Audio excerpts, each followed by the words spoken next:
So my name is Rachel. I'm part of the product support team here at WellFound. Today's topic is level the playing field, self-advocacy for all job seekers. And really we're focusing on how to speak up for yourself, how to navigate some trickier situations in the hiring process while you're screening and while you're applying to roles.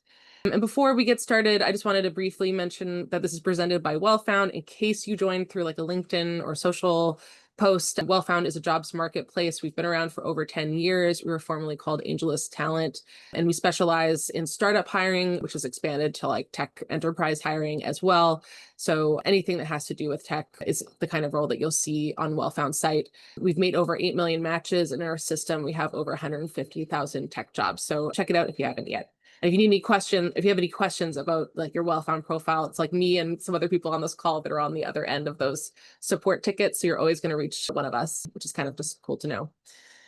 All right, down to the good stuff. So Jenna Pilja is a veteran talent acquisition leader. She offers over 14 years of full cycle recruiting experience and has successfully helped build companies in technology, ranging from Fortune 100 companies such as Google and LinkedIn and Cisco to startups.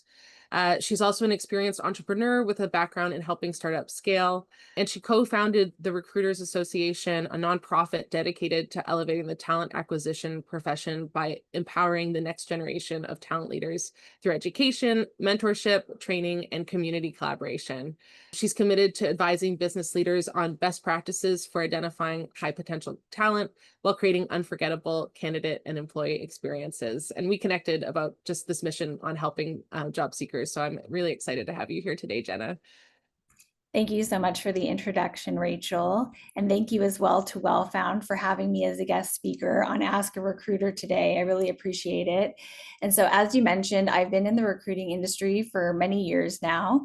But I'd also like to mention that I'm also actually currently a job seeker myself, too. So, self-advocacy for job seekers is a topic that's really, really close to me for many reasons.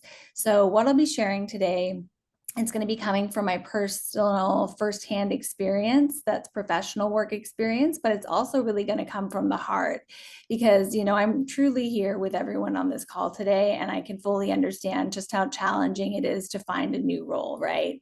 So with that being said, I just wanted to, before we dive into all the great questions that came in today from you all, I wanted to quickly cover a couple of topics that I think will be particularly useful to you as a job seeker. So, while what we're going to be talking about today is, of course, going to be all aspects of the job seeking process, for a moment, I wanted for us to talk about interviewing in particular and how you can advocate for yourself when you're interviewing. And so, as you know, today's job market is so competitive. And so you're competing with hundreds, if not thousands of job seekers for one job, sometimes at one given time. Literally, I was looking for a job a while back and it was a remote position and there were over 1,000 applicants. And so it's a lot that you're dealing with right now. And I'm dealing with it too. So I get it. And so when you are actually getting an interview then with a company, you really want to make it count, right? So I'll start with, kind of saying the obvious about interviewing. Interviewing is just plain hard.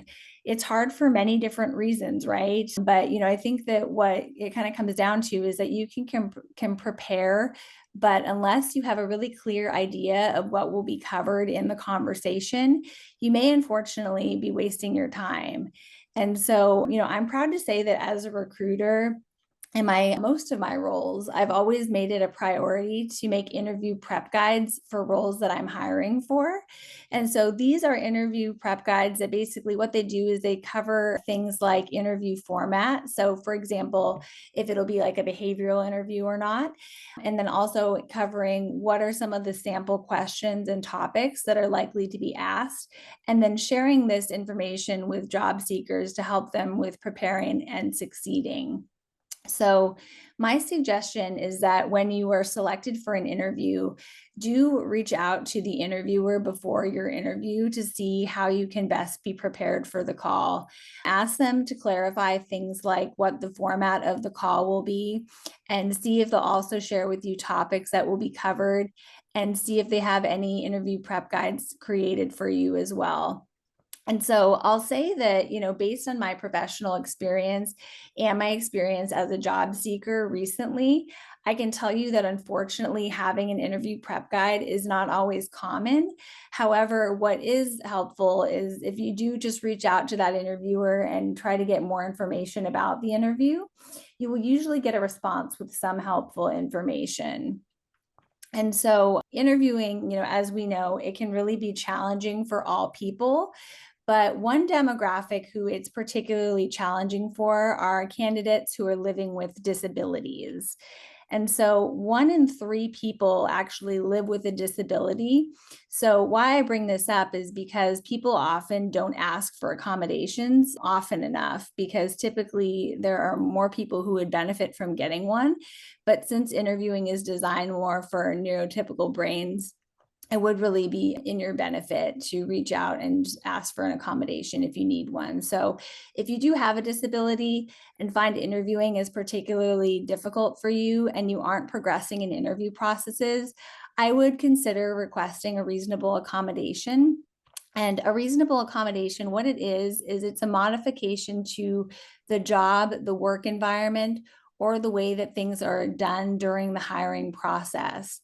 So these modifications, they allow an individual with a disability an equal opportunity to not only get a job, but also to successfully perform their job tasks to the same extent as a candidate who is not living with a disability. So typically, candidates get to decide as well what the needed accommodation is. So, for example, maybe you request having the interview questions sent to you in advance so you can prepare. All right. So I think that about covers it for now. So, in short, I'd say that just lots and lots of preparation on the interviewing front is what's going to help really with setting you up for success and helping you stand out as a job seeker for roles that you're being considered for. And if you do have that need for an accommodation, please do reach out and ask for it. I try to really be an advocate for this because like I said, I don't think that people use this resource often enough. Awesome. It's a great way to get started. So is it okay to move on to the questions that we prepared? Yeah, of course. Okay, great. So I think that lays a really good foundation. The first question we had was from Driv, and it was about, how to get feedback and how to deal with rejection. So they asked, the rejection messages after interviews are often very generalized, and it's difficult to pinpoint what I can do as a candidate to not make the same mistakes next time. How can I address this? And yeah, it's a common question, so I'm curious. Yeah, yes, the dreaded rejection message. We all get them. We all hate them. They're tough to receive. So, do know that the rejection message and the reason you're getting it lacks personalization is because it's being sent from an applicant tracking system. And so the recruiter on the other end probably sent it because they were wanting to make sure that, you got closed out properly and that everything internally stayed organized. There are ways, though, however, to make that message a little bit more human as a recruiter. So I think that we can usually all do much better with sending a more human rejection message that's just, not just straight to the point, but, gives you a little bit of information at least. So they are unhelpful to receive if you're not getting any information in the feedback. But so my advice to anyone who is experiencing this and who's receiving these really general rejection messages is to simply exit that email thread that is coming from the no reply alias from the company that rejected you and contact the recruiter that you were working with directly, right? So if you reach out to them, see if they're able to provide you with more feedback so you can improve on your interview performance in the future for other interviews. Most recruiters, I'd say, if they get an email from a candidate after they've already sent them a really just kind of vague rejection email, they'll at least respond. But whether they're open to sharing feedback or not may actually be due to a company policy, but it's at least worth asking. And I mentioned company policy because I actually in the past have worked for a very large technology company. I won't say names, but you might be able to figure out based on my information in my bio. So that they actually didn't allow recruiters to share interview feedback because it opens them up to potential lawsuits. So that's just something to consider the next time that you're ghosted. That could possibly be why. Oh yeah, lots to think about and good reasons there. Okay, so the next question we have is from Linda. We actually have two questions. So their first question is about what are the best what are the best candidates doing right now to stand out? So any like trends and what's really working. And the second question is about how do you identify how much your skills are worth and effectively advocate for adequate compensation. So Yes, for sure. So, what are the best candidates doing right now to stand out? Honestly, like we know, it's really tough out there right now. So, it might sound simple, but it's honestly anything but really. I'd say that the best candidates right now are staying resilient and keeping on with their job search with full steam ahead, even in spite of all the, rejections and the ghosting and, the hundreds or thousands of applications that you're putting out there, right? Um, Another thing that I'd say makes candidates stand out from the competition is how you leverage your network.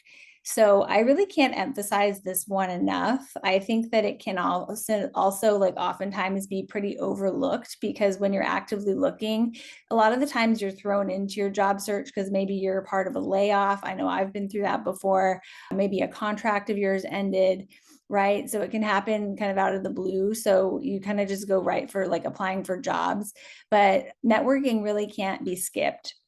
And so, what I'd say about networking, have networking calls with your close first degree connections, even if they aren't hiring right now. Doing so will feel good and it'll really help with your search. It's nice to catch up with people, right? And, you never know if a job comes available later, they'll be, able to think of you and you'll be top of mind. And so, also, even if you don't get a job lead, you might get other ideas that inspire you and that are useful to your job search and the goals that you have. And so I'd also say send follow-up messages to job posters when you can. I know that a lot of them are getting bombarded, and sometimes they'll say in their messages, like, please no messages. So just be mindful of what they're saying. But if they haven't put out there that you're not able to send them follow-up notes, I would still suggest doing it rather than not, especially if it's a job that you're really interested in. So, kind of a good rule of thumb, I'd say, is like save those follow up messages for the jobs that you really, really want. And then also get to know your second and third degree connections who might be hiring or know someone who is. And so, another thing that I'd say is really important about your network is your LinkedIn profile. So, do make sure that your LinkedIn is very up to date and you've done some work to make it really reflective of not just the work that you've done, but the job that you want to move into. So for me personally, the majority of the interviews that I've had recently, since I'm also a job seeker, they've come from emails that I've received on LinkedIn and not from applications that I've put out there at all. It's been like all LinkedIn messages that I've received that I've been able to move forward in the process with for the rest of the interview process. So I would argue that your LinkedIn profile is more important than your resume these days. All right, what else? So I'd say that one other thing, a common theme across all job categories is highlighting your work experience with how you've used AI tools in the past. I've had some different employers ask me for AI tools that I've used recently when I've gone through the application with the process with companies. So I'd say that this is going to be important. And so I'd recommend listing these tools on your LinkedIn profile as well as your resume, because this is becoming more and more important as technology evolves and potential employers are thinking more about AI, right? And then regarding the piece of this question about compensation, so, I'd say there are websites that you can use to access compensation information, but for the most part, they're pretty out of date and I don't really use them, to be honest. So I think that the best way to gauge the most competitive range is through getting market rates in real time from recruiters during interviews. And so, in most states, recruiters are legally required to provide a salary range when asked. So, do keep in mind that the range that they're going to share with you, it's actually usually the low to the midpoint of the full range that they have. So, there is a higher end of the range a lot of the time, and generally, they do have that flexibility to pay a bit more than what they state in the first call with you. So do remember that I think is helpful, especially as you get further along in the interview process with companies. And so when given the range, what you can also do to kind of advocate for yourself is ask the recruiter to explain what differentiates if you land on the starting or the top end of that range. And so many times it just is going to depend on what you say you need to accept the job, right? They're going off of what you're hearing in the market and what your own expectations are for salary. But a lot of the time, it also depends on things like years of experience. So keep that in mind. Keep in mind also that you don't actually have to give a number of what you would want to make when you're on that first call. So, just what I recommend is just say that the range that shared generally works for you, and that'll give you some flexibility to negotiate down the road if you need to, if you end up getting an offer.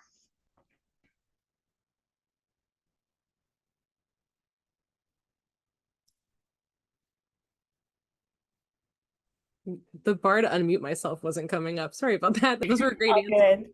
good. I was having a struggle with my mouse. Wonderful. And Alejandro put in the chat salary calculator that we've had recommended to us. Well Found also has one. Maybe you can put that in the chat as well. I think I skipped ahead here. And yeah, definitely that's a helpful way to go about it. People don't know how to ask about negotiations for compensation, I found. Okay, so the next question is maybe a bit of a trickier question, so I'm interested to know your answer, and it's kind of about overcoming toxic culture. So, what are the key questions you can ask that are virtually lie-proof to vet whether a culture is toxic or not? Not sure if you're going to have that answer, but maybe you have some hints. And then Aaron says, people often lie, so I struggle to find the right questions to suss out whether a boss is supportive or, what the level of hustle culture is or any other red flags about a company. Yeah, totally. And I can understand the frustration that comes from this question because I think we've all been, in not the greatest of work environments at some point in our careers. And so I know how you feel, and I can understand wanting to try to avoid it at all costs if you have been there and you don't want to go through it again. So I don't have a lie proof question because I am not magical as much as I wish I was, but I do have some ideas. So let's go through a couple questions that I think can be helpful.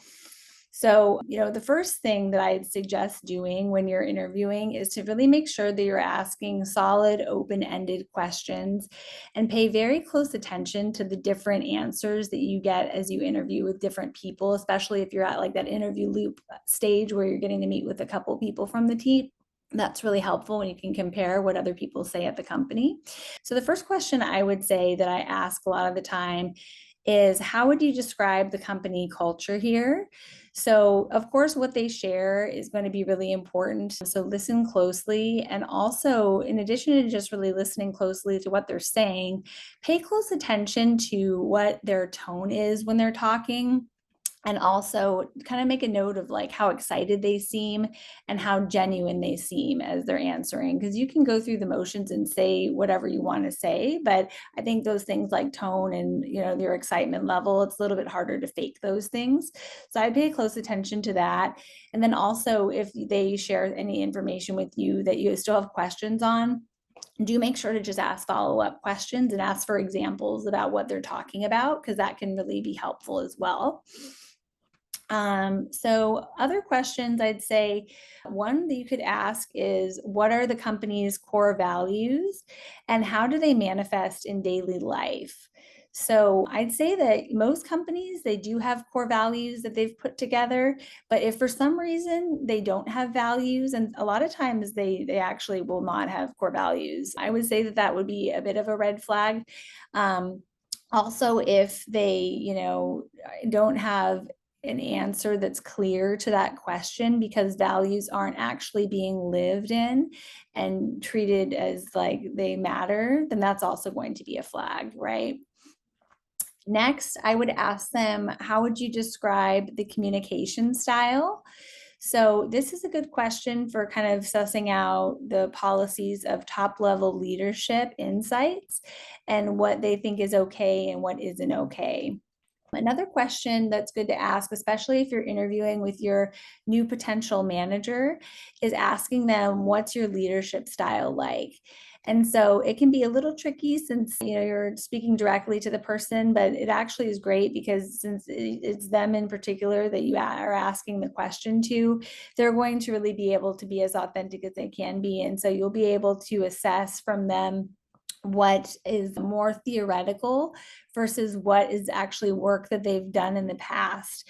And so, if they are talking like all in theory about their style, right, then you can ask follow-up questions and see if they're going to be able to give you some more solid examples.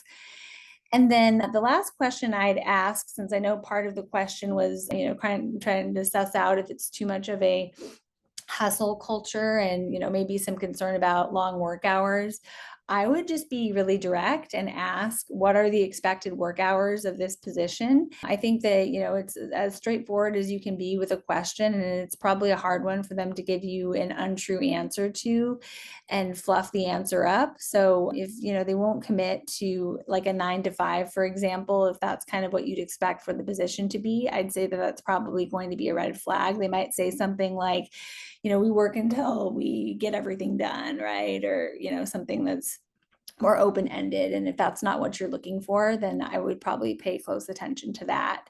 So yeah, I'd say that, look for answers in general that highlight collaboration, respect, and open communication. And be weary of answers that are more about like individual competition, blame, long hours, or lack of transparency. And then also, if you hear a lot about performance-based culture, I know a lot of companies have one, so it's not always a flag, but I'd say just it could potentially be a bit of like a yellow flag because it's usually more individual based and it doesn't account as much for team collaboration. So yeah, at the end of the day, I'd say, you're really going to have to go with your gut to some degree when you're trying to assess culture to see if it's the right match for you. But yeah, that'll hopefully help you with making the decision on if a company will align with your own values and goals or not. Awesome. Those are some good questions. I hope people wrote them down, but I'll try to capture them in our follow-up email just so that we can hold on to them for later when you're in that Great. situation. Wonderful. Okay, so the next question we have is from Brandon, and he asks, I often worry that I am providing too much detail and info, particularly in the tell me about yourself part of the discussion. How does one strike the right balance of providing the highlights without leaving something out that might be important when advocating for yourself? I thought this question was great, so I'm excited to hear. Yeah, thank you, Brandon, for such a great question. It's one that we all have to go through, and everybody, I think, struggles with it to some degree because you only have a couple of minutes to really get your point across, right? So I'd say overall, high-level answers are going to be ideal for this question that give an overview of your background without walking through every single detail of your resume and work history, right? So if everybody could kind of do a little exercise with me really quick, think of yourself in the same way as how you would think about how a business markets itself. So, to successfully reach its customers, right? Businesses have a mission statement and they also have a marketing department that articulates its core values out to the public. So the same principles are going to apply to you as a person. And in this case, you're going to be your own marketing department. But your goal is obviously it'll be a little different from what a business is, but your goal is to get hired by a company. So to get yourself ready for all that goes into a job search, it's really going to be important to do a bit of soul searching to really determine how you want to build your own personal brand, what type of company is best aligned to you based on your own career goals, and deciding also what your core values are. And so knowing these things will be helpful for many reasons. First, once you are clear on the personal brand that you wish to project to others, your interviews are going to start going more successfully. I think that that's one that's really helpful because you're confident and you really know yourself and you know what you're looking for, and that comes across when you're interviewing. Next, I'd say that when you're clear on your priorities, you'll be able to really start narrowing down the type of company that you want to work for, and narrow down as well which ones aren't a fit for you based on your preferences and values. And I don't think that this is something that a lot of the time as job seekers, we really do often enough, right? Because, we're just hoping to get like one call back, one interview. It's so hard out there that, sometimes we're not as picky as we should be. But I encourage you to really think about this ahead of time, so that way you're saving yourself time in the long run. And then back to just a couple of quick tactical suggestions for how to answer this question. So you should be highlighting in this answer to that question your years of experience, industries or sizes of companies that you've supported and been successful in. And then also you'll want to cover your strengths when answering this question. So I'd say the key is to prepare this answer to align with the personal brand that you wish to get across in the interview. Awesome. I love how concrete that advice is. And something that someone could sit down and actually just sort of start to think through for themselves to prepare. That's great. Thanks, Jenna. Yeah, of course. I'm glad that you feel like it's helpful. I know that's always a hard question to tackle on your own, especially. Definitely. But you've given a good place to start. I think that's really helpful. Okay, so the last question we have before we get to our live questions, we've got some good ones rolling in. Make sure to add more for people who's on the call. I'll try to go through as many as I can. But the last question here is dealing with a gap. So Andrew asks, what's the most effective ways to get seen as a candidate with an understandable employment gap in the scope of LinkedIn or ATS tools? So how do you represent it? I think the question is, how do you represent it actually on those application materials to try to get it to the next stage? Yes, for sure. And this is always a hard one, and it's hard when you're going through it. I myself, last year after a layoff, I had a gap for almost a year. So not super long, but long enough that I started to feel what you're going through. So I'd say that, having an explanation on both your resume and LinkedIn, first of all, to really explain the gap is going to be key. I think that's probably the obvious piece of this, right? So depending on how long the gap has been, what I'd also consider is adding a new position onto your profile and resume, and then naming the position as something like, full-time job seeker, or whatever you feel is reflective of your situation, given whatever the reason for the gap was. And so this will really help you in the sense that you won't get screened out in an ATS if you're concerned that that's happening just because of the gap. And like, if you're concerned that maybe they're only like screening people that are currently employed or something like that. I personally haven't ever done that, but I'm sure that there's a way to do it with ATS systems. So that should help out there. But yeah, and then in this section of your resume and profile, this also gives you the chance to really speak to other activities that you're doing while you're not working. So maybe you've been volunteering a little bit, or maybe you're taking care of a family member, right? So I'd suggest writing it in there and on your profile and on your resume. And as you know, employers, they sometimes like to ask what you've been up to since you've been out of work. So this helps kind of beat them to that question. And as a rule of thumb, what I would suggest for doing this, I would do this for an employment gap of over a year. So hopefully that is helpful as far as just kind of knowing when it would make sense to do it. That's my personal opinion. And then also, what I'd say too is really going to be important to make time for networking in person if you can. Making that a priority is going to be important after a big employment gap. And I say that because, it's honestly hard enough to get interviews without one. But the reality is that it does make it even harder to get contacted when you're competing for roles with candidates that have more recent experience, right? So do try attending the same networking groups and events a couple of times. And doing this will help with continuing to build your network, which is hugely important when you're going through your job search. Okay. And so I'd also say that what you should do is to make sure to include any side projects that are relevant to the position that you're looking to be hired for, and adding that to your resume and to your profile. And depending on how long it's been since you've worked, I would make sure to consider seriously considering part-time and contract work, and potentially even doing an internship if it makes sense for getting back into your field. If somebody would take you as an intern, just so that you have options and you're not just looking for full-time employment, since it does take some time. Awesome. Very helpful. All right, now we're on to live questions, which is sort of my favorite part because we get to hear from our audience, of course, and um, actually engage with them. So I'm going to start with just going through the questions from the beginning here in the chat, just be democratic about it. I asked if I could ask a question, but I didn't write my Oh, question. yeah. Yeah, but Did I? you're the first question, but yeah, you want to ask it out loud?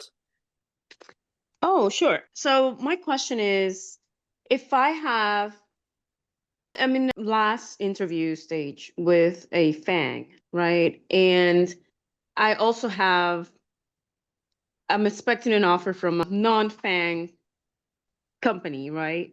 So if that one comes first, which I think it will, and I have my last interview, and let's say that it goes well with the fan company, and that other company is waiting, like, for me to either accept or decline the offer. Like, what can I say to that fan company recruiter?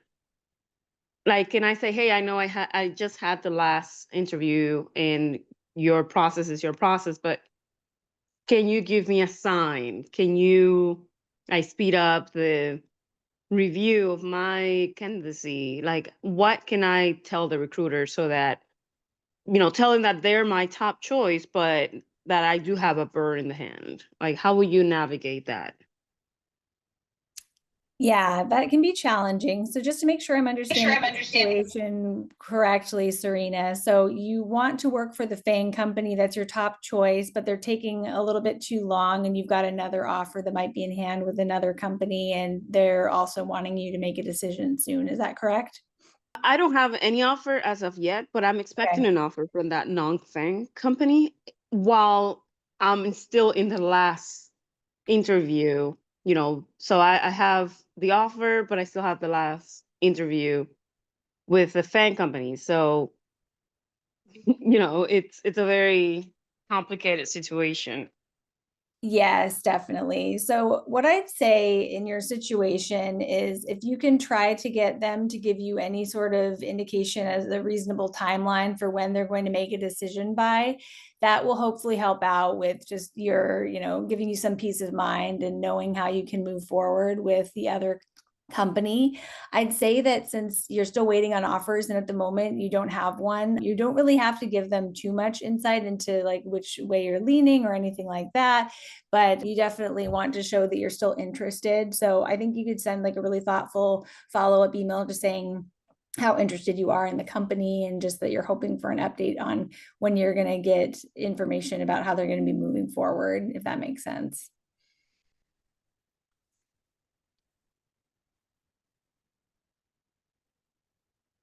But is there any like universe where if I have that offer in hand, I can say to the recruiter, look, I have this offer in hand, but I still prefer to work for you. Like, can you give me any indication of like whether or not you think I will be offered the job? Yeah, I mean, it's tough if you don't have an offer in hand because it becomes kind of hypothetical, right? So I would say that honestly, your best bet is going to be waiting until you have something more concrete to make your next steps and make your decision about how you're going to move moving forward.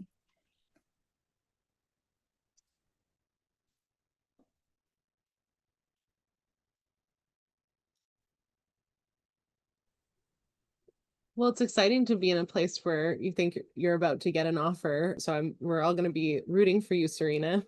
Do you have any other questions about that? No, thank you. Thank you. Okay, great. Okay, so let me just see what the next question is. Oh, the next question is from Chris. And Chris, you had indicated that you were comfortable asking out loud. Yeah, sure. So I've been in IT for 30 years and now a director, very technical, I brought technical talent, patents, and things like that. I'm also an accomplished leader. Recently got laid off, so I'm wanting to break up into the startup community. How do I basically pivot careers or things like that and get involved in the startup community? Yeah, so your past work experience, what did you do? What type of industry were you in, and how big were the company sizes? Retail, and let's just say a very large retailer. Okay, got it. Yeah, so I mean, there's a few things you can do. I think that getting involved in like networking groups outside of, whatever type of networking group you can find in your area, and then also, places like Well Found, checking their job postings and seeing what positions they're hiring for, and just getting familiar with the startup world. That's going to be a good first step for you. But I definitely would make sure you do spend some time, just kind of thinking about your background, why you want to be going into a startup, and also really thinking about like that, because that's going to be a big piece of the interview process with startups, especially if you are coming from a very different type of background. They're probably going to ask questions to you during the interview process about, what's the reason that you want to move into a startup company after you've worked, in a large retailer for XYZ number of years, So I'd say that that's going to be really helpful, just to kind of be ready to have a really thoughtful response. And then after you kind of reflect on that answer and do a little bit of soul searching there, you can really spend a little bit of time with going through your LinkedIn and your resume and making sure that you include that type of information on those documents, so it tells part of your story. Okay. What's the best way, I guess, to find those networking opportunities outside of the local area?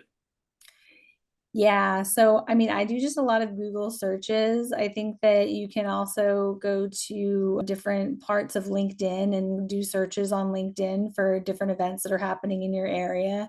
And just also just keep your eyes peeled on your own personal LinkedIn account, because that's going to be a good place for you to network with people and to, put out there that you're looking, and to reconnect with folks, and maybe, get introduced to people in the startup community that way. Perfect. Thank you. Of course. I'm muted again. So the next question we have, and thank you for your question, Chris.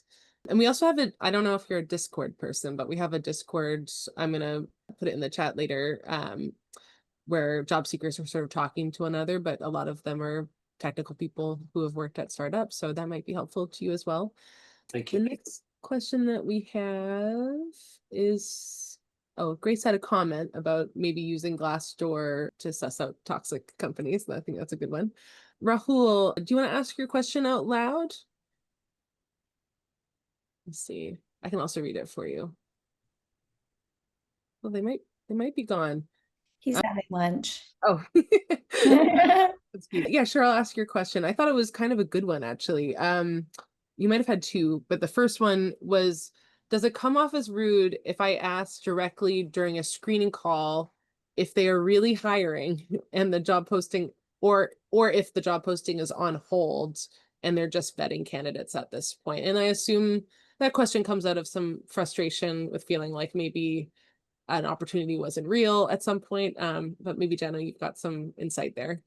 Yeah, no, I've gone through this experience before, and I've been on the other side as well, where, we weren't actually hiring and the role was open because, somebody internally was going to be taking it, and then they just had to post it right legally. So I understand the frustration there. I'd say it won't come across rude, but the person who you're talking to might be confused as to why you're asking the question, especially if they haven't gone through the same thing that you've been through before.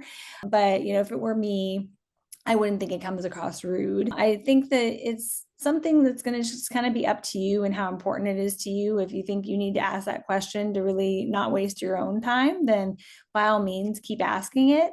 But if you decide that maybe it's really not that important and it's just something that happened to you once, and it burned you a little bit, but you are kind of over it and you're ready to move on, then you can always not ask that question. It's just really going to depend how important it is to you going forward. But I think that it's perfectly okay to ask, and maybe just share a little bit of context before you ask it if you're going to continue asking the question, and just mention that you've gone through an experience where the role actually wasn't available anymore because somebody took it internally, and so you just want to make sure that it's still available. Yeah, I think that's good advice. I also have heard many stories, and even it's not startup related, but my husband applied for a job that definitely was being internally filled at a university, but they liked him so much that they gave him a part-time lectureship class at this university, which he was thrilled to have on top of the work he had already. So my story there is just that maybe every interaction that you have with someone is an opportunity, and that it's still good to put your best foot forward. You never know what's going to come out of making a connection with someone screening you. Totally. Job market changes all the time, you know. And actually, Rahul had a couple other questions, but I'm going to skip forward and I'll come back to it if we have time to ask second questions, just to be a little democratic. The next question we have is from Melissa. Melissa, do you want to ask your question out loud, or do you want me to ask for you? I can go ahead. Thank you. Yes, so I mean, I'm actually an HR professional and in various sectors, and have had some difficulty in the job market. It's been almost a year, and I've also been a recruiter in the past too, but I've noticed a lot, and I know you don't have to ask these questions or reply to these questions about disability, but sometimes I have had a disability in the past, and sometimes I answer yes, and other times I've said I do not wish to answer. And I don't know. I know who knows, it's like who really knows what the ATS is producing from these answers. But just Jenna, what is your insight on that? Because I really appreciate you mentioning the reasonable accommodations and that kind of thing. But I'm also an older job seeker out there as well. And, ageism is also a big issue for me. But I feel like I still have lots of great energy and experience to put out there. But I'm also nervous about replying to those questions around disability. Yeah, I can understand. And I myself live with a disability as well. So I know firsthand how it is to go through that type of, experience and not know what you think is going to be safe to share with somebody. But the reality is, being in recruiting for over 14 years now, I can tell you that when people and job seekers are answering those questions on the application about their EEOC information, typically recruiters don't actually have access to see that information. It doesn't come through to the recruiters. It usually comes through to somebody in human resources who's able to see it. In my past companies I've worked for, I think like our head of DEI had access to that information for EEOC reporting and things like that. But like no recruiters had that access to that information. So from a discrimination standpoint, that answering it honestly, it shouldn't be counted against you, and it should only help you if you're selected for the job, if you needed an accommodation or something in the future, for instance. And then regarding what you mentioned about ageism, I think that ageism is really hard, and I mean there's not a great solve for it, right? Because at some point in the interview process, the person who's interviewing you is going to see your face and know, you're roughly a certain age, right? And so that's going to be something that everyone's going to have to go through at some point or another. So one thing that I'd say that might be helpful, at least just at the application stage, is to make your resume only the last 10 years. That's something that I've done recently. I've changed that so I don't have all of my work history. And if you're worried about, ageism and you think you're getting discriminated against based on how long you've been working in your position, a lot of the times people have a fear of that because they think that, it's because they might not want to pay what they're wanting to get compensated. So I'd say that you could just put like 10 plus years of experience on your resume, and usually that's enough to show that you're well experienced, even if it's not your full work history. So that's just one idea, take it or leave it, but it's something that's helped me in the past. Thanks so much. I appreciate that. Sure. Awesome. Yeah, great question. The next question we have is from the other Melissa, which doesn't have a last name, and I had to search to make sure there really was a second one. Melissa, do you want to ask your question out loud? Yeah, sure. My question was just around the strategy for finding a recruiter to kind of help you with the job search. And yeah, kind of how do we vet who would be a good recruiter, a good recruiting company? Yeah, any kind of thoughts or strategies there? Yeah, that's a great question. So I'd say that one of the things you can do, again, go to LinkedIn, see if you can search for staffing and recruiting companies and see what comes up. There should be a ton that will come up if you like are able to search based on like your preferences for location and things like that. But that's one idea.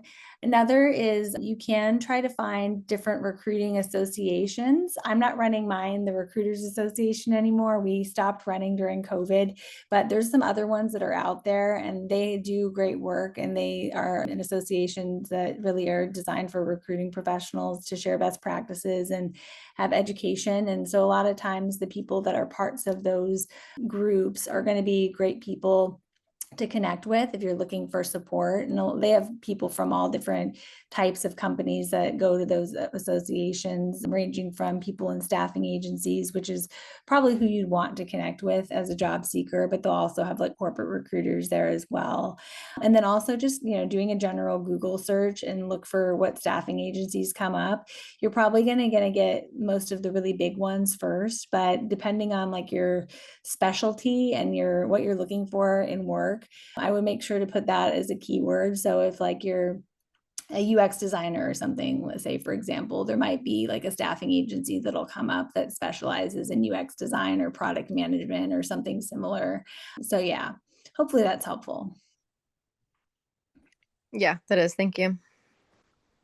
Awesome. We haven't gotten that question before. That was great. And I'm going to roll back to Rahul's other question here. And if anyone else has any other questions, put it in the chat. So he asks also, as a recruiter, would you be annoyed if you received a LinkedIn direct message in mail or an email? And with that, like, what types of messages do you respond to and take action on? Do you want it to be direct? And do you prefer that we job seekers apply before we reach out or after, I guess? Yeah, definitely a good question. And I know one that we're all going through because everyone's looking for work and trying to get the same jobs. And there are only so many jobs to go around. And it's tough because everyone wants to stand out. So reaching out definitely does help. I'd say that, in my last role, I got a lot of messages from candidates. And I'll be honest, I couldn't respond to every single one. So I do think that if you're going to send the message, try to make it as personalized as you can to give them more reason to respond to the message. And I would say, yes, you should apply to the job before you send the message. So that way, they can refer to your information in your resume. And in the message, what I'd suggest doing is to make sure that you make it clear that you're qualified for the role, right? Because if the recruiter is going to read the message, they want to make sure that, you're somebody that's going to be worth taking a chance on and reaching out to.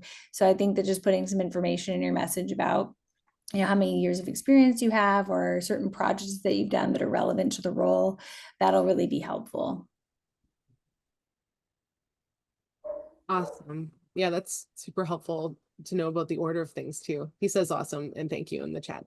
And then we've got a question from Grace, which is, I think, a really good question to ask. She can't read out loud, so I'm going to do that. Why are companies doing 5 to 8 step interview processes for mid-level roles, including an unpaid project? It feels like a bit of a God complex and can be a huge waste of time if the offer never comes. How do we advocate for ourselves in those situations? And I'm really glad you asked this. This is something that's happening to a lot of people. Yeah, this is such a hard topic and one that I've gone through on both sides as well. So I understand what you're going through and your frustration again, for sure.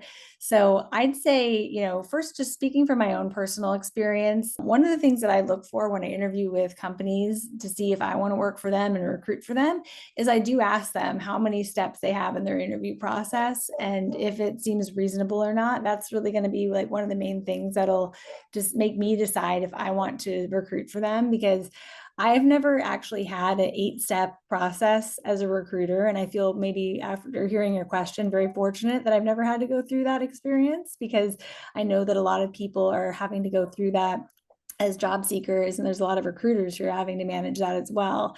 And it just seems hard all around. So that being said, what you could do as a job seeker, I mean, first, you're going to have to, I think, just kind of, again, do some soul searching. And if you hear from the beginning that is a process that's 8 steps, if it were me, I don't think I'd interview with a company. So, I mean, that's just one way that you can go about it. I obviously know it's hard because there's only so many jobs to go around and everybody wants to just be considered, and it's tough out there.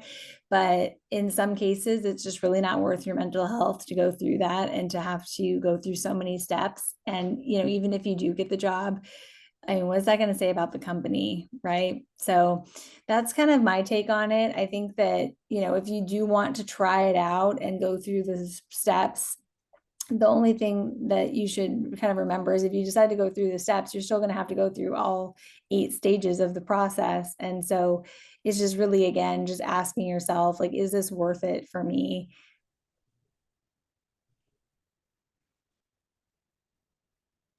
For sure. I think we've had someone else come and talk and that kind of touched on that subject, and it was a little bit about what red flags maybe you might sense from a company, and if they're really inefficient or they're not like consider explaining all the steps to you, that's also a signal. So it's different if they say this is going to be 8 steps and walk you through it, than if they just launch you into it and then it ends up being 8 steps. That sounds really hard. Yeah. And I'd say, like, I guess that's a good learning for everybody on the call, to just really, on the first call with the recruiter, make sure you clarify how many steps there are in total. So that way there's no surprises for you going forward, because that's no fun for anybody. Yeah, and I feel like a big takeaway for me, having now talked to so many recruiters, is that that is the recruiter's job, is to like explain to you what's about to happen. And not only that, almost all of the ones I've talked to really take pleasure in guiding candidates through the process. Like they want to help you. So I think sometimes because it's like the first screening call and you're nervous about the role, we forget that we can ask those questions and get some guidance. And sometimes people just misguiding you because they've got a lot on their plates, but I don't think they mind the questions, right? Right, Jenna? I assume. They don't mind the questions. They want to have you ask them, and they want to answer them.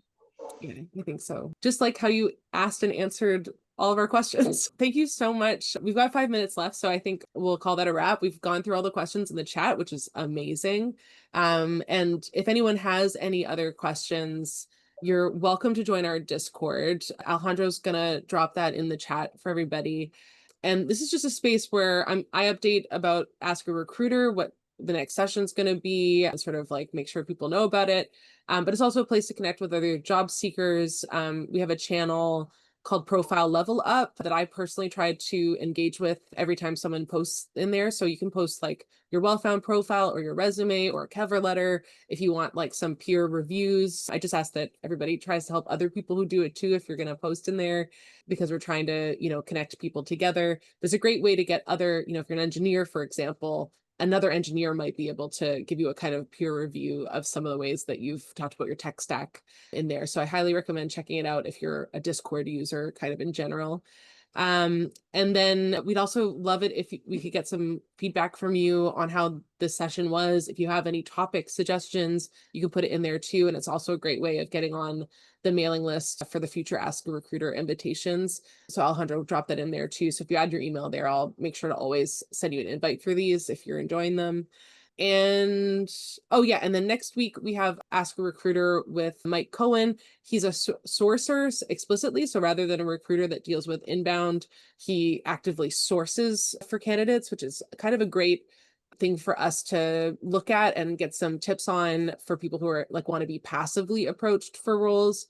And so he's going to go over some things that are more about like keeping your online profiles up to date, how to, make them so that sourcers can find them easily. And he's actually going to like live demo some of the tools that he uses in order to surface some candidates. So I think it's going to be really interesting. I think I'm going to learn some things from that as well. And he's very excited to share some insights with you. So that one's coming up next week. So watch out for the invitation for that.